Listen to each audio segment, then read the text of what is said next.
Hey everyone, welcome to MEP Expert. In this video, I'll show you how to transform 2D floor plans into a complete 3D building model in HAP 6.2.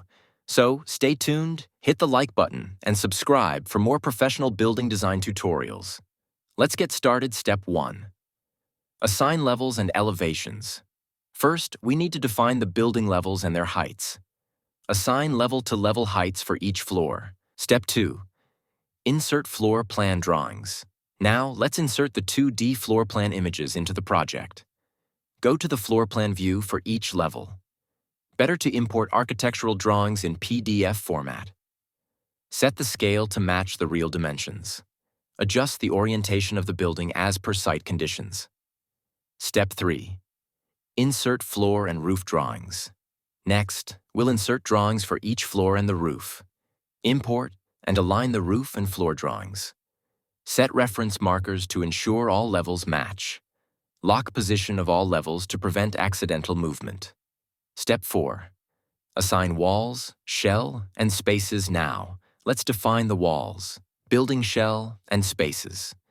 Assign walls and partitions to match the 2D floor plan.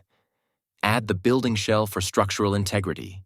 Define spaces for different rooms and functional areas. Step 5. Assign openings, windows, doors, and skylights. To make the model realistic, we need to assign openings. Place doors at entrance and interior spaces. Add windows at the correct elevations.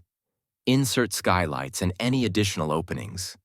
Properly positioning these elements allows for accurate ventilation, lighting, and MEP system integration. Step 6. Generate the 3D model. Now comes the most exciting part. Simply click on the 3D view option.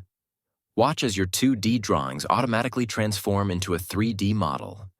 You can now rotate, zoom, and inspect your model in full 3D, making it easier to visualize and modify the design. If you found this tutorial helpful, hit the like button and subscribe to MEP Expert for more building design guides. Drop a comment if you have any questions. See you in the next video.